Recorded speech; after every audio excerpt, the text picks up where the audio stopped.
أعوذ بالله من الشيطان الرجيم. بسم الله الرحمن الرحيم. ألف لام ميم.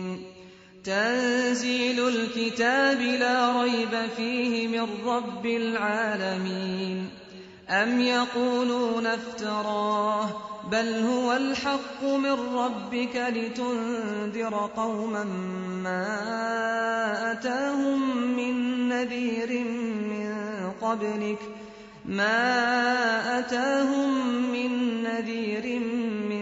قبلك لعلهم يهتدون. الف لام میم. اس میں کچھ شک نہیں کہ اس کتاب کا نازل کیا جانا تمام جہانوں کے پروردگار کی طرف سے ہے. کیا یہ لوگ یہ کہتے ہیں کہ پیغمبر نے اس کو از خود بنا لیا ہے؟ نہیں، بلکہ وہ تمہارے پروردگار کی طرف سے برحق ہے تاکہ تم ان لوگوں کو ہدایت کرو جن کے پاس تم سے پہلے کوئی ہدایت کرنے والا نہیں آیا، تاکہ یہ رستے پر چلیں.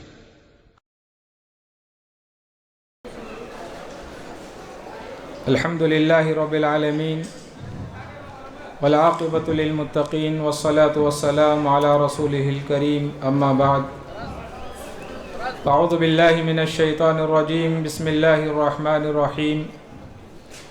ان اريد الا الاصلاح ما استطعت وما توفیقی الا باللہ علیہ توکلت والیہ انیب. معزز علماء کرام، دور دراز سے آئے ہوئے مہمان، جمعیت و جماعت کے احباب و نوجوان، میں بلا کسی تاخیر کے پروگرام شروع کرنے جا رہا ہوں. آج کے اس عظیم الشان اجتماع بعنوان عظمت قرآن، اس کا آغاز کریں گے حافظ محمد اعظم صاحب عمری حفظہ اللہ. تلاوت کلام پاک کے لیے انہیں دعوت دیتا ہوں کہ وہ آئیں اور قرآن مجید کی تلاوت فرمائیں.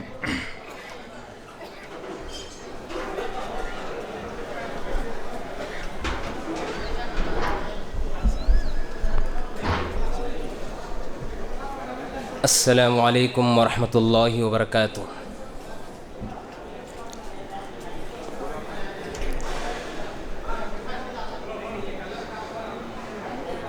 اعوذ باللہ من الشیطان الرجیم.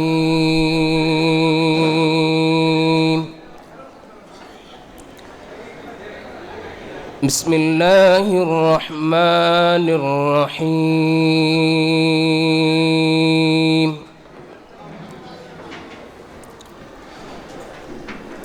لا يستوي أصحاب النار وأصحاب الجنة.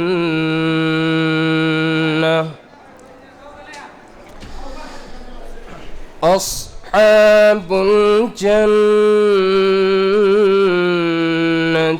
هم الفائزون.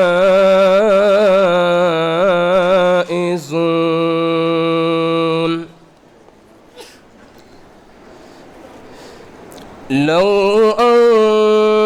أنزلنا هذا القرآن على جبل لرأيته خاشعا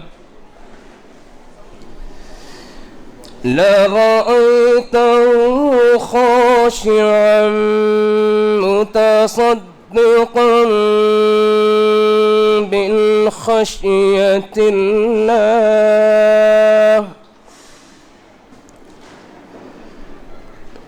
وتلك الأمثال نضربها للناس لعلهم يتفكرون. يتفكرون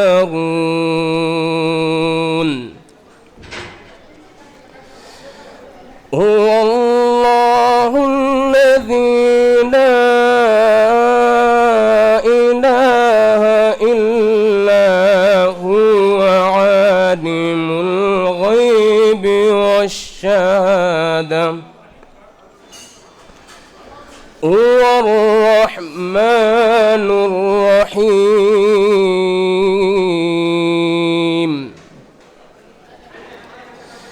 هو الله الذي لا إله إلا هو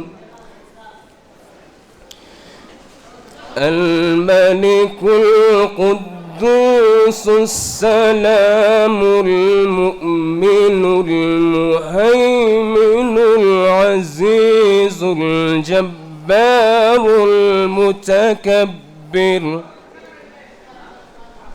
سبحان الله عما يشركون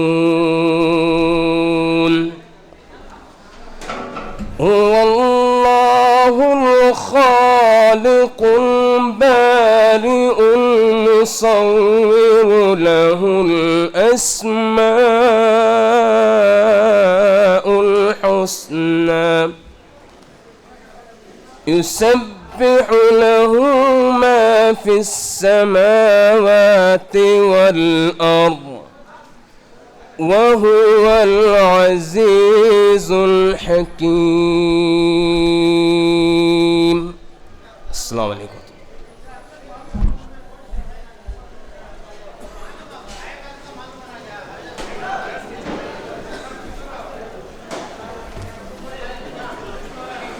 السلام علیکم ورحمۃ اللہ وبرکاتہ.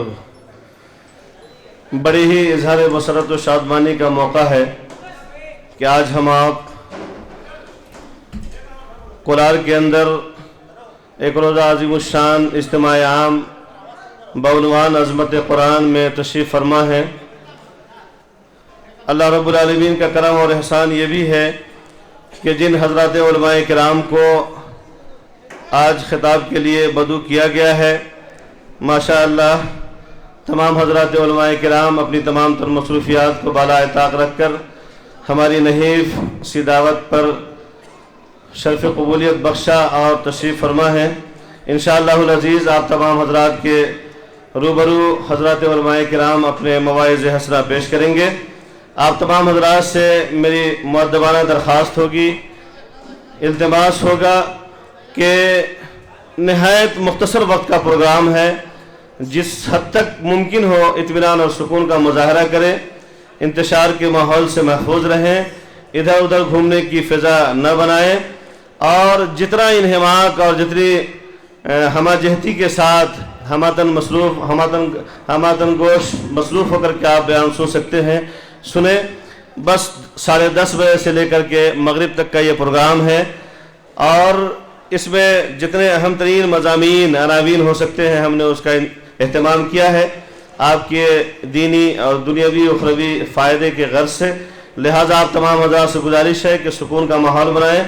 ایک حقیر سی درخواست آپ سے یہ بھی ہے کہ اگر ممکن ہو تو آپ اپنے فون کو سوئچ آف کر دیں، سائلنٹ یا وائبریشن وغیرہ سے اجتناب کرتے ہوئے ڈائریکٹلی فون کو آف کر دیں اور علماء اکرام کے بیان کی طرف متوجہ ہو.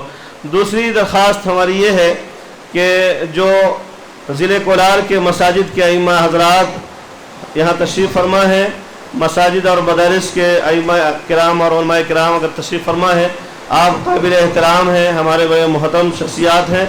آپ تمام حضرات سے گزارش ہے کہ آپ نیچے نشستوں پہ بیٹھے ہوئے ہیں، آپ کی نشستیں اوپر ہیں، آپ کی نشستیں آپ کا انتظار کر رہی ہیں. برائے مہربانی بلا ہچکچاہٹ کے میں تمام سے درخواست کرتا ہوں کہ بالائی حصے میں تشریف لائیں. اسٹیج کے اوپر آپ کی نشستیں آپ کا انتظار کر رہی ہیں. السلام علیکم ورحمۃ اللہ وبرکاتہ. الحمدللہ کفا وسلام علی عبادہ الذین اصطفیٰ، اما بعد فاعوذ باللہ السمیع العلیم من الشیطان الرجیم. بسم اللہ الرحمن الرحیم. سلام قولا من رب رحیم. قابل قدر علماء کرام، بزرگان محترم، دوستو، پردہ نشین اسلامی ماں اور بہنوں اور عزیز بچوں، اللہ رب العالمین کا بے پایا شکر و احسان ہے کہ آج ہمارا آپ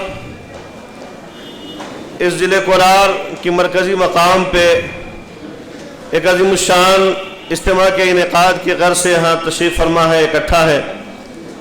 اللہ تبارک و تعالیٰ سے دعا کیجیے کہ اللہ تبارک و تعالیٰ ہم تمام کا یہاں جمع ہونا مبارک فرمائے، یہاں ہمارا بیٹھنا مبارک فرمائے، یہاں سے ہمارا اٹھنا مبارک فرمائے، اور یہاں جو کچھ بھی ہم اللہ اور اس کے رسول کی باتیں سنیں اس پر ہمیں کہنے اور سننے سے زیادہ عمل کی توفیق اور سعادت نصیب فرمائے، آمین۔ بزرگان محترم،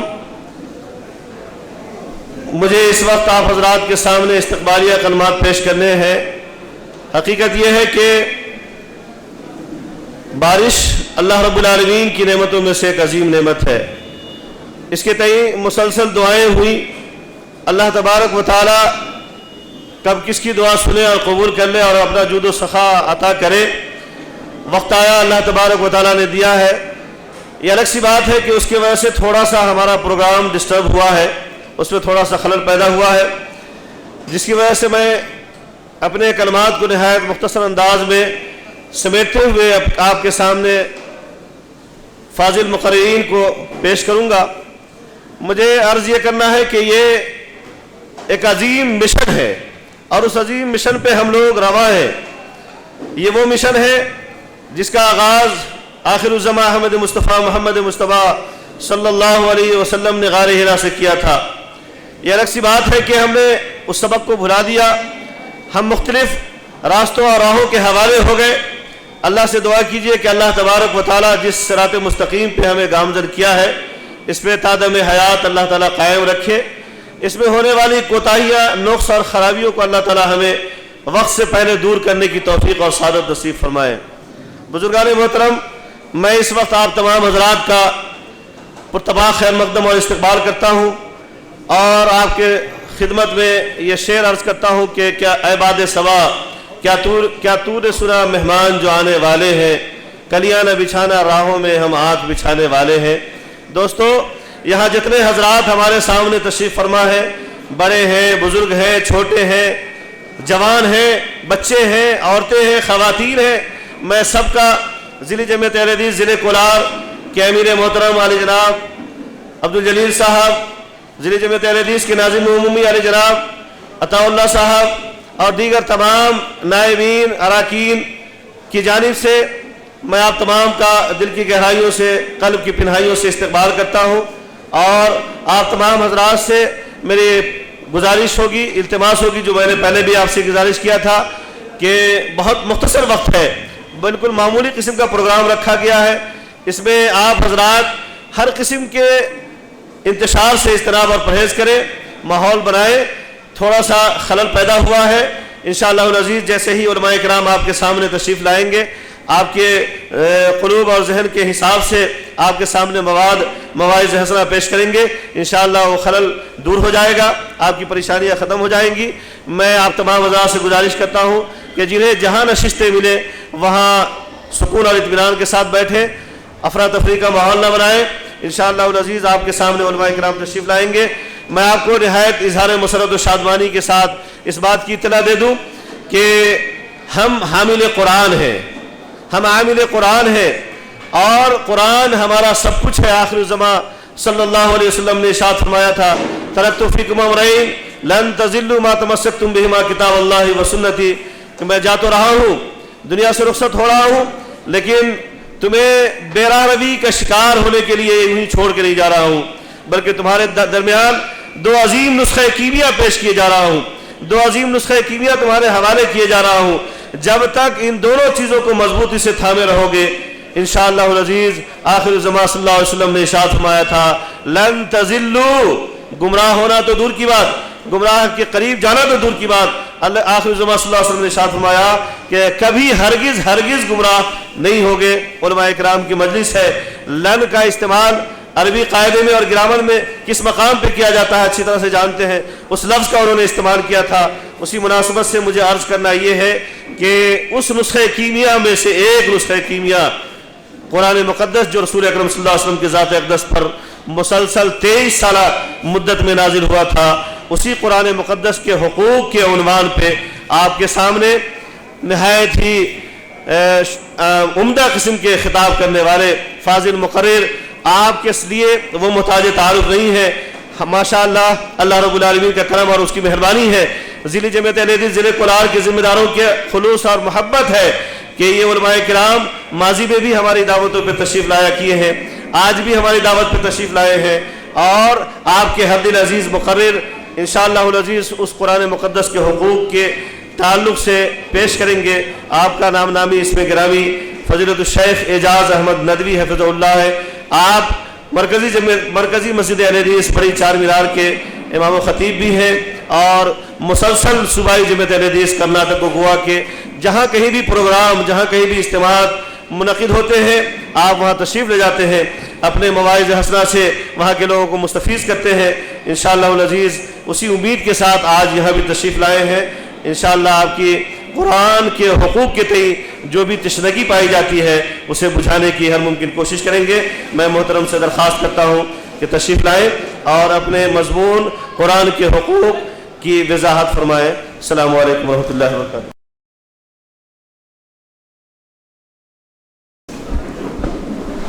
الحمد لله رب العالمين والعاقبة للمتقين والصلاة والسلام على رسوله الكريم وعلى آله وأصحابه وأزواجه أجمعين وعلى من تبعهم بإحسان إلى يوم الدين، أما بعد، فأعوذ بالله السميع العليم من الشيطان الرجيم، بسم الله الرحمن الرحيم، يا أيها الذين آمنوا اتقوا الله حق تقاته ولا تموتن إلا وأنتم مسلمون، يا أيها الناس اتقوا ربكم الذي خلقكم من نفس واحدة وخلق منها زوجها وبث منهما رجالا كثيرا ونساء، واتقوا الله الذي تساءلون به والأرحام إن الله كان عليكم رقيبا، يا أيها الذين آمنوا اتقوا الله وقولوا قولا سديدا يصلح لكم أعمالكم ويغفر لكم ذنوبكم ومن يطع الله ورسوله فقد فاز فوزا عظيما۔ گرامی قدر علماء کرام، عزیز ساتھیوں، نوجوان دوستوں، بزرگوں، دور اور نزدیک سے تشریف لائے ہوئے جمعیت اہل حدیث کے غیور نوجوانوں، پردہ نشین ماؤں اور بہنوں، آج یکم محرم الحرام 1436 ہجری مطابق 26 اکتوبر سن 2014 بروز اتوار کرناٹک کا یہ تاریخی شہر کولار، یہاں کا ایک روزہ عظیم الشان اجلاس عام بعنوان عظمت قرآن، جس میں ہم اور آپ شریک ہیں، اس اہم پروگرام میں مجھے جس عنوان پر خطاب کرنے کا حکم ہوا ہے، ناظم اجلاس کے ذریعے سے آپ نے سماعت فرمایا، قرآن مجید کے حقوق کیا ہیں۔ حضرات، قرآن مجید یہ آسمانی کتاب ہے اور تمام انسانوں کے لیے یہ دستور حیات ہے۔ آپ کو اس بات کا احساس ہوگا اور اس بات کو آپ اچھی طرح سے محسوس کرتے اور جانتے ہیں، کوئی بھی کمپنی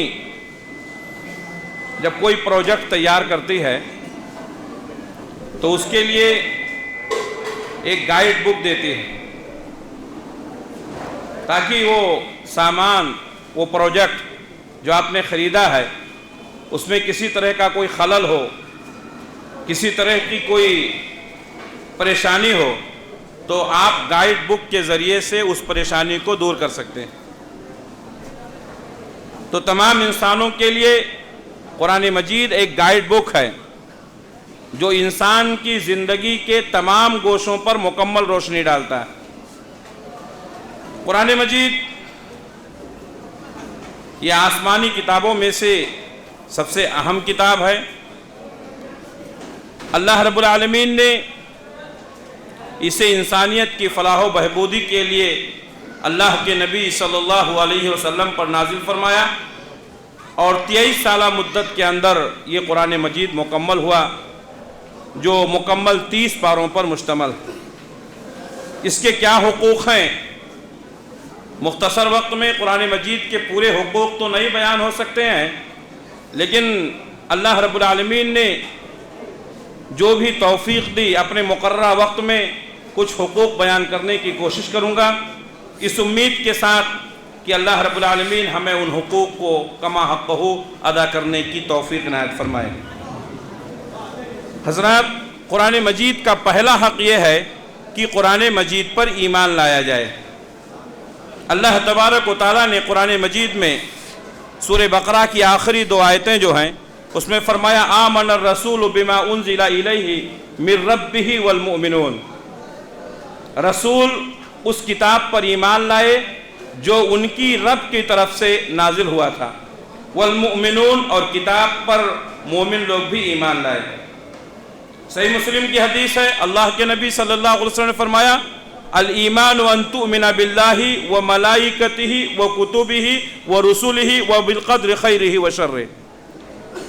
تو یہاں بھی کتاب پر ایمان لانا، اللہ کی کتابوں میں سب سے اہم کتاب قرآن مجید ہے، اس لیے قرآن مجید پر ایمان لانا ہر مسلمان کے لیے ضروری ہے۔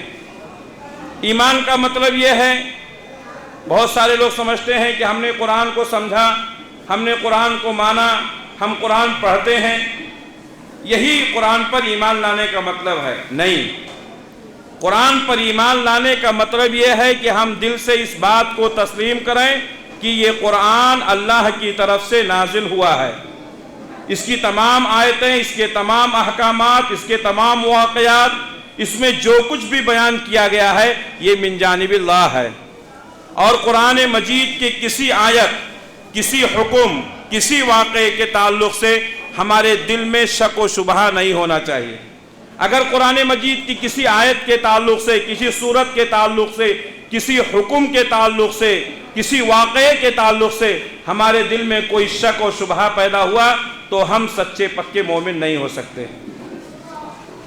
صحیح بخاری کی حدیث ہے، اللہ کے نبی صلی اللہ علیہ وسلم کے زمانے میں ایک عیسائی مسلمان ہو گیا، لکھنا پڑھنا جانتا تھا۔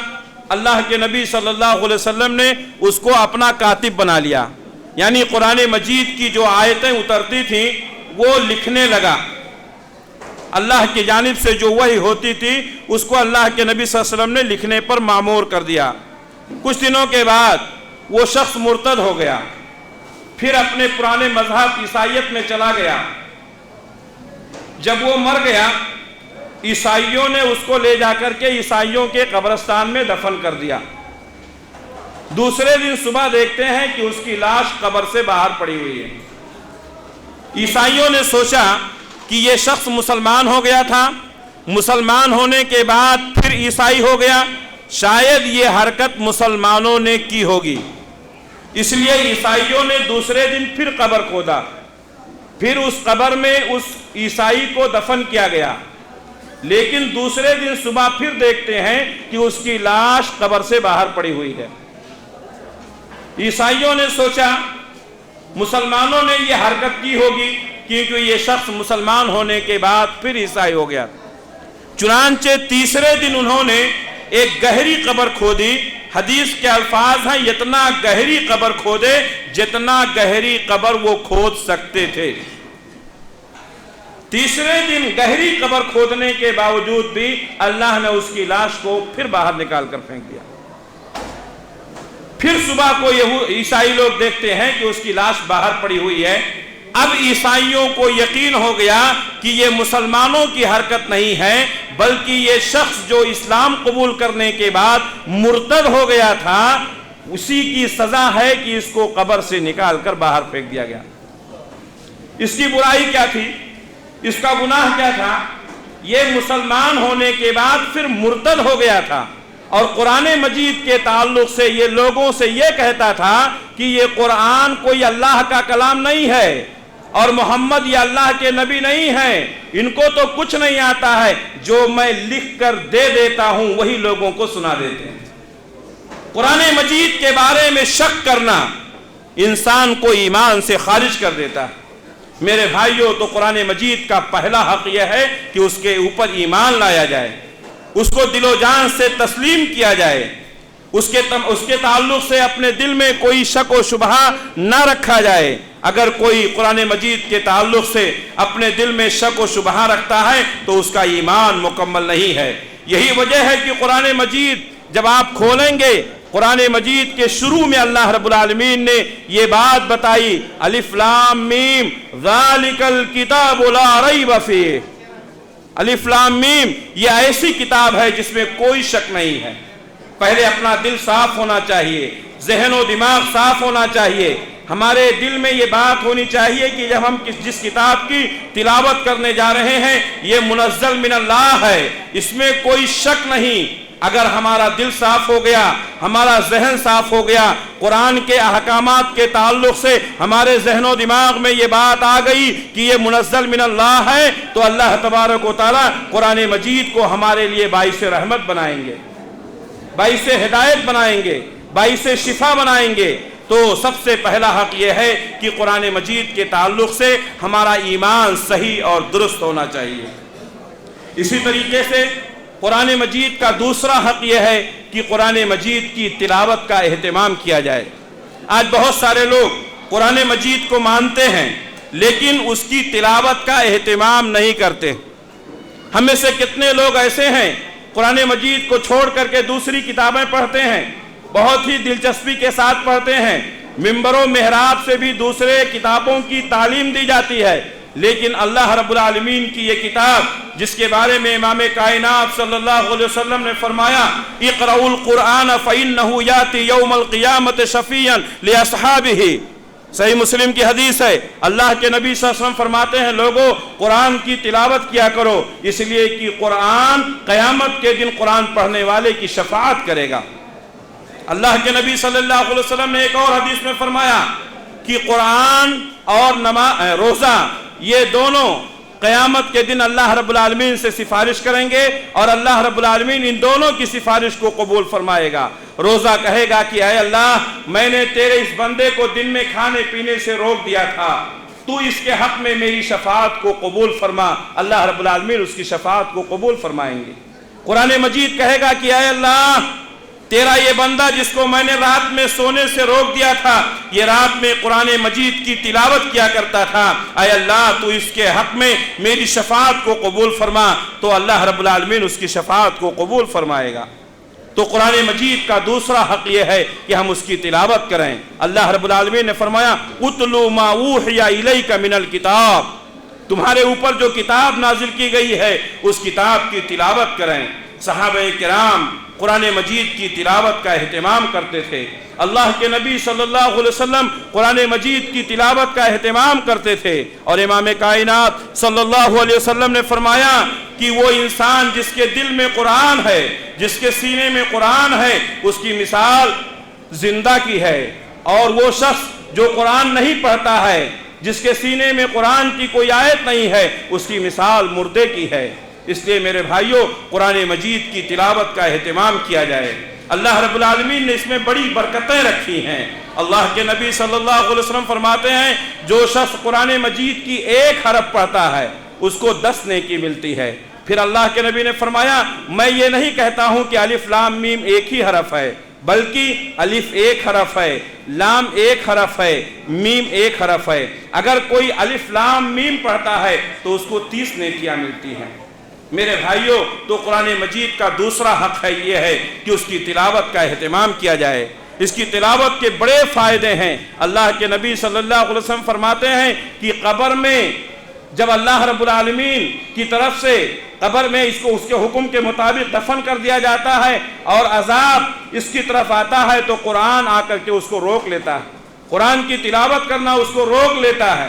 اگر کوئی شخص قرآن مجید کا علم رکھتا ہے، اس کی تلاوت کرنے کی صلاحیت اور طاقت اپنے اندر محسوس کرتا ہے، اس کے باوجود بھی قرآن مجید کی تلاوت نہیں کرتا ہے، تو اللہ کے نبی صلی اللہ علیہ وسلم فرمایا کہ آج کی رات مجھے خواب دکھایا گیا ہے، ایک شخص ہے جو لیٹا ہوا ہے اور ایک بڑا دوسرا شخص ایک بھاری پتھر لے کر کے اس کے سر کو کچل رہا ہے، وہ بھاری پتھر مارتا ہے، اس کا سر بالکل چٹنی ہو جاتا ہے، پریشان ہو جاتا ہے اور وہ پتھر لڑک کر دور چلا جاتا ہے۔ وہ پتھر اٹھانے کے لیے دوسرا شخص جب قریب جاتا ہے، پتھر اٹھا کر لاتا ہے، تب تک اس کا سر درست ہو جاتا ہے۔ مسلسل یہ عمل جاری ہے، یعنی اس کے سر کو پتھروں سے کچلا جا رہا ہے۔ اللہ کے نبی صلی اللہ علیہ وسلم نے اپنے ساتھیوں سے پوچھا یہ کون سا شخص ہے جس کو اتنی سخت سزائیں دی جا رہی ہیں؟ تو فرشتوں نے بتایا اے اللہ کے رسول، یہ وہ شخص ہے جو قرآن مجید کی تلاوت نہیں کیا کرتا تھا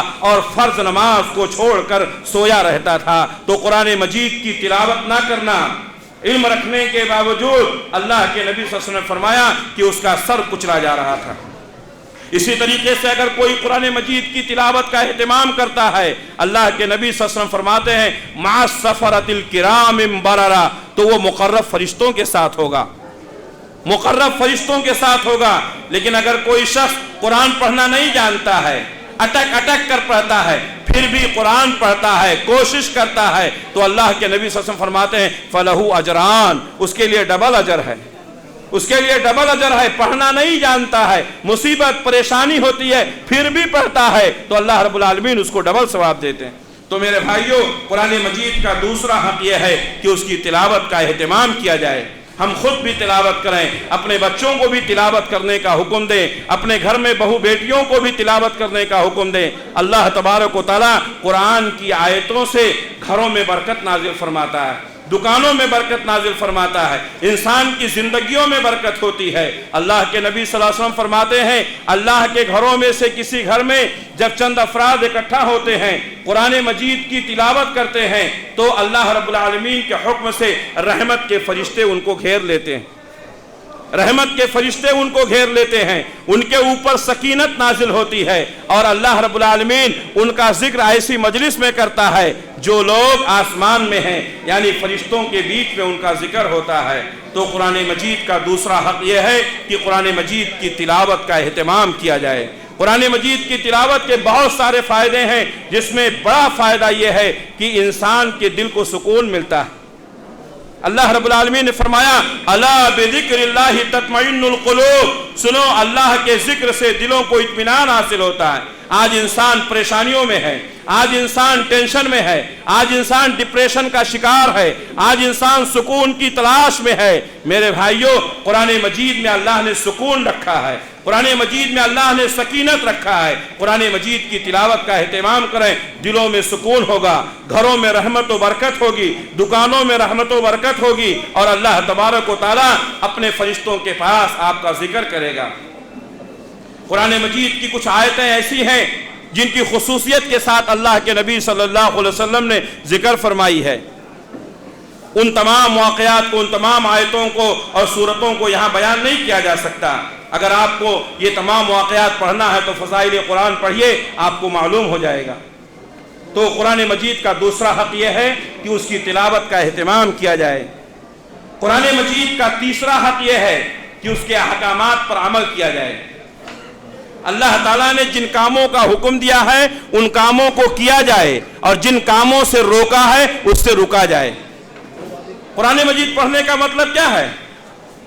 صرف ثواب کے لیے پڑھ لینا نہیں، قرآن مجید کو پڑھنا، سمجھنا اور اس پر عمل کرنا، قرآن مجید کے احکامات پر عمل کرنا، نواہی سے رکنا، یہ قرآن مجید کا تیسرا حق ہے۔ اگر کوئی شخص قرآن مجید کو پڑھتا ہے، سنتا ہے، سمجھتا ہے، لیکن اس کے احکامات پر عمل نہیں کرتا ہے تو اس نے قرآن مجید کے حقوق کو ادا نہیں کیا۔ صحابہ کرام کا معمول یہ تھا کہ قرآن مجید کو پڑھتے تھے، سمجھتے تھے اور اس پر عمل کرتے تھے۔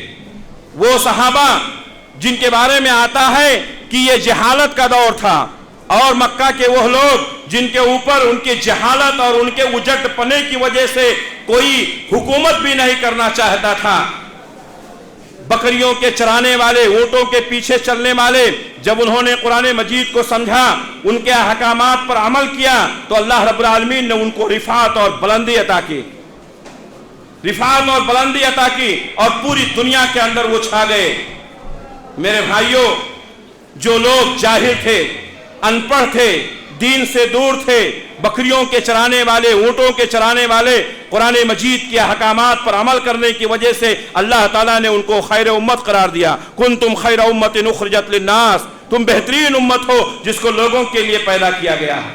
اور اللہ رب العالمین نے ان صحابہ کرام کے ایمان کو آنے والی نسلوں کے لیے معیار اور کسوٹی قرار دیا۔ فَإِنْ آمَنُوا بِمِثْلِ آمَنْتُمْ فَقَدْ اهْتَدَوْا، اگر آنے والے لوگ اسی طریقے سے ایمان لے آئے جیسا کہ صحابہ کا ایمان تھا، فَقَدْ اهْتَدَوْا، تو وہ کامیاب ہو جائیں گے۔ ابھی دیکھیں آپ، ابھی چند دنوں پہلے وہ جہالت میں، نادانی میں، اجٹ پنے میں اور چوری چماری میں پوری دنیا کے اندر ان کا نام بدنام تھا، لیکن جب انہوں نے قرآن مجید کے احکامات کو اپنایا تو اللہ تعالیٰ نے ان کو رفعت اور بلندی عطا کی۔ امام کائنات صلی اللہ علیہ وسلم فرماتے ہیں، یرفع اللہ بہذا الکتاب اقواما ویضع بہ آخرین، یہی وہ کتاب ہے جس کی وجہ سے اللہ نے بہت ساری قوموں کو بلند کیا، ویضع بہ آخرین، اور اسی کی وجہ سے بہت سارے لوگوں کو ذلت اور رسوائی کے گڈھے میں ڈھکیل دیا گیا۔ میرے بھائیوں، وہ صحابہ کرام تھے، انہوں نے قرآن مجید کو پڑھا بھی، سمجھا بھی، عمل بھی کیا، اس لیے اللہ رب العالمین نے دنیا میں ان کو رفعت اور بلندی عطا کی۔ وہ معزز تھے زمانے میں مسلمان ہو کر، اور ہم خار ہوئے تاریک قرآن ہو کر۔ تو قرآن مجید کا تیسرا حق یہ ہے کہ قرآن مجید کے احکامات پر عمل کیا جائے۔ اللہ نے جن باتوں کا حکم دیا ہے ان پر عمل کیا جائے، اور جن چیزوں سے روکا گیا ہے اس سے روکا جائے۔ آج بہت سارے مسلمان الحمدللہ اپنے آپ کو مسلمان کہتے ہیں، نماز پڑھتے ہیں، روزہ رکھتے ہیں، لیکن قرآن مجید کے احکامات پر عمل نہیں کرتے ہیں۔ بعض آیتوں پر ایمان رکھتے ہیں، بعض پر نہیں رکھتے ہیں، بعض احکامات پر عمل کرتے ہیں، بعض احکامات پر عمل نہیں کرتے ہیں۔ یہ یہود و نصارہ کا طریقہ ہے، بعض احکامات پر عمل کرنا، بعض کو چھوڑ دینا۔ اللہ کے نبی صلی اللہ علیہ وسلم فرماتے ہیں، میری امت بھی یہود و نصارہ کے ڈگر پر چلے گی، یہاں تک کہ یہودیوں اور نصرانیوں میں کوئی آدمی اگر گوہ کے سوراخ میں گیا ہوگا تو میری امت وہاں تک جائے گی۔ میرے بھائیوں، قرآن مجید کے حقوق میں سب سے اہم حق یہ ہے کہ اس کے احکامات پر عمل کیا جائے، قرآن مجید کو پورا آئیڈیل اور نمونہ سمجھا جائے۔ اللہ رب العالمین نے جن چیزوں کا حکم دیا ہے، توحید کا، نماز کا، روزے کا، زکوٰۃ کا، صدقات کا، خیرات کا، اخلاق کا، عدل کا، انصاف کا، صلہ رحمی کا، بہت سارے حقوق اللہ نے بیان کیے ہیں۔ قرآن مجید کے ان احکامات پر جب تک ہم عمل نہیں کریں گے ہم سچے پکے مسلمان نہیں ہو سکتے۔ اللہ رب العالمین نے صاف لفظوں میں کہا، یا ایھا الذین آمنوا ادخلوا فی السلم کافہ، اے ایمان والو اسلام میں پورے کے پورے داخل ہو جاؤ۔ ہمارا رہن سہن، ہمارا حلیہ، ہمارا اٹھنا بیٹھنا، ہمارا چلنا پھرنا، ہماری شادی بیاہ، ہمارا عقیدہ، ہماری عبادتیں سب قرآن کی روشنی میں ہونا چاہیے۔ میرے بھائیوں، یہ قرآن مجید کا تیسرا حق ہے۔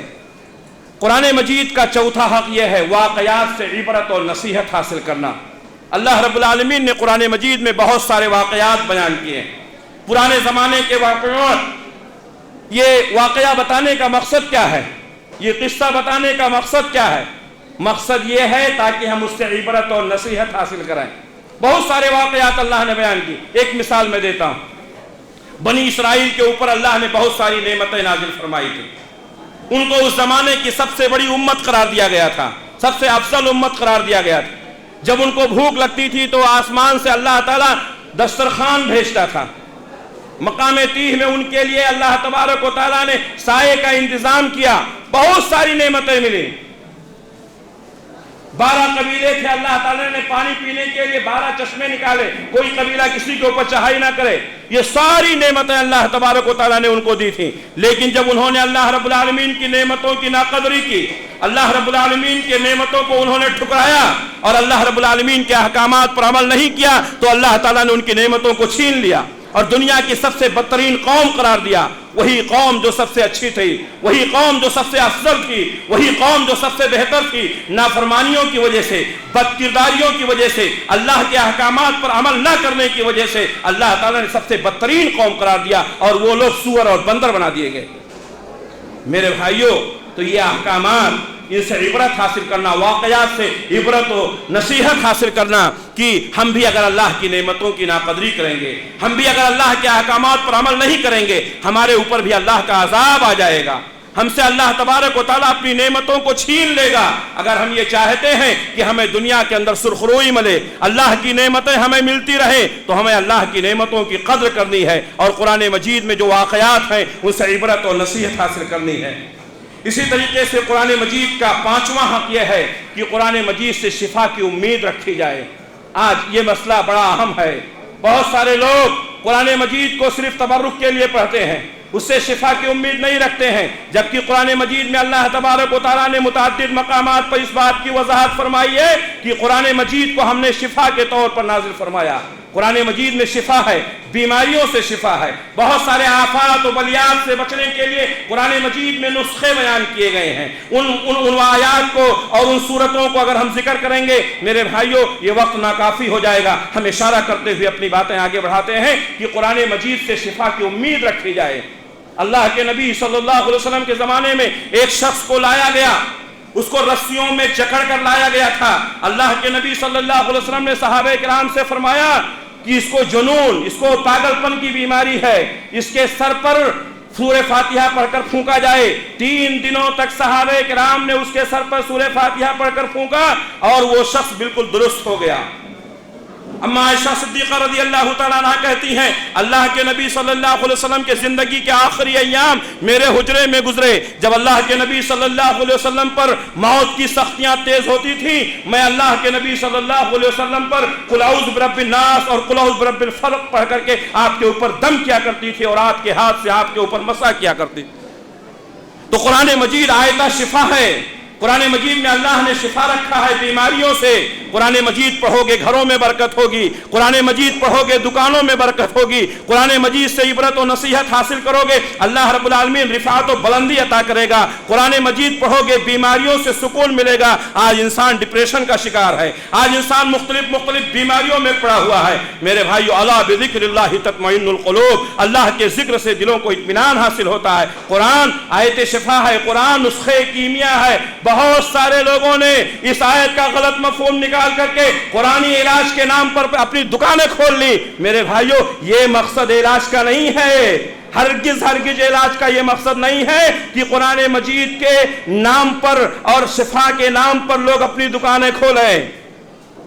قرآن مجید خود پڑھنا، قرآن مجید خود سمجھنا. اگر کوئی نہیں پڑھنا جانتا ہے اس کے لیے دعا کرنا، اس کے اوپر دم کرنا، اس میں کوئی حرج نہیں ہے. میرے بھائیوں قرآن مجید کی تعلیمات کو عام کرنا یہ 6واں حق ہے.